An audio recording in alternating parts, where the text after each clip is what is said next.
ഓം ശാന്തി.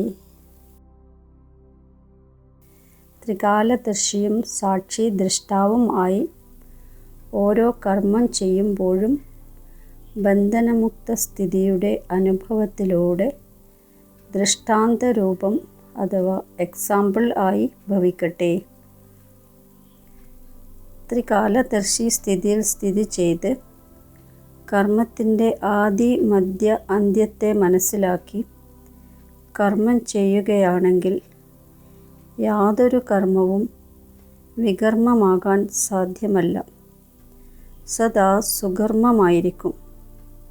അതേപോലെ സാക്ഷി സ്ഥിതിയിൽ കർമ്മം ചെയ്യുന്നതിലൂടെ യാതൊരു കർമ്മത്തിൻ്റെയും ബന്ധനത്തിലുള്ള കർമ്മബന്ധിനിയായ ആത്മാവാകാൻ സാധ്യമല്ല. അതായത് കർമ്മത്തിൻ്റെ ബന്ധനത്തിൽ ആത്മാ കുടുങ്ങുന്നില്ല. കർമ്മത്തിൻ്റെ ഫലം ശ്രേഷ്ഠമാകുന്ന കാരണം കർമ്മസംബന്ധത്തിൽ വരും, ബന്ധനത്തിലല്ല. കർമ്മം ചെയ്യുമ്പോൾ അതിൽ നിന്നും ഭിന്നരും ആയിരിക്കും, സർവർക്കും പ്രിയരുമായിരിക്കും.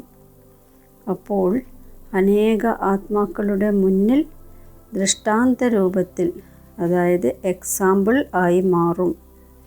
ഓം ശാന്തി.